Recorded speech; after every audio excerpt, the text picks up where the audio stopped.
Dikawal 6 bodyguard, Kades penolak pembongkaran pagar laut koleksi mobil mewah. Kades Kohot, Arsin bin Sanip yang menolak pembongkaran pagar di Laut Tangerang ketahuan memiliki mobil Rubicon dan Fortuner.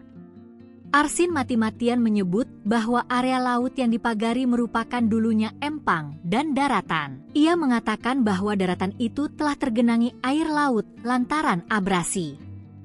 Pernyataan Arsin mendapatkan kritikan dari Menteri Agraria dan Tata Ruang, Nusron Wahid. Sebab, Arsin justru vokal menolak perintah Presiden Prabowo Subianto untuk membongkar pagar laut sepanjang 30,16 km yang problematik tersebut. Penolakan ini pun memicu pertanyaan, terlebih mengingat harta kekayaan milik Arsin kabarnya melimpah ruah. Arsin seolah mengakui bahwa area laut yang dipagari itu memiliki sertifikat SHGB dan SHM. Setelah sempat debat dengan Menteri ATR, Arsin langsung naik ke sepeda motor yang dikendarai pria berbaju dan bertopi hitam.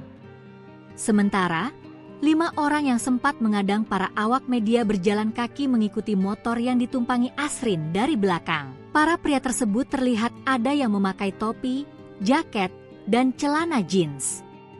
Mereka membentuk barikade agar perjalanan sang Kades tidak terganggu oleh para wartawan yang mengejarnya. Kejadian serupa juga terjadi seusai salat Jumat di Masjid Abdul Muin, Paku Haji.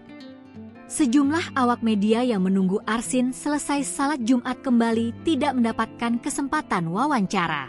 Arsin lagi-lagi menghindar dan meninggalkan lokasi tanpa memberikan keterangan apapun.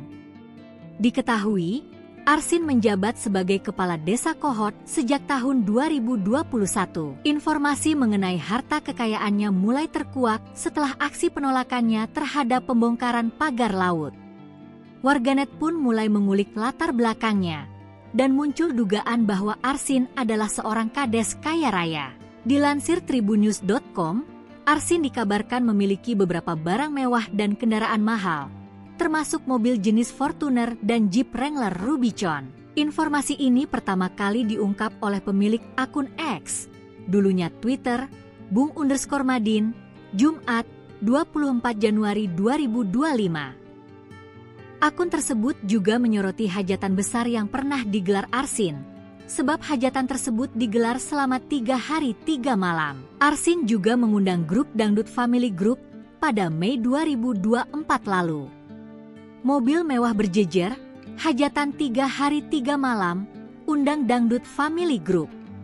Semua itu dilakuin Arsin di 20 Mei 2024, tulis akun X Bung_Madin. Namun, postingan akun X Bung_Madin ini masih belum terkonfirmasi kebenarannya. Kuasa hukum Arsin, Yuniar, buka suara soal kepemilihan kendaraan mewah Kades Kohot. Ia menjelaskan bahwa kliennya sudah memiliki kendaraan pribadi tersebut sebelum menjabat sebagai kepala desa. Yuniar menekankan bahwa klaim mengenai kekayaan Arsin perlu dilihat dari konteks yang lebih luas.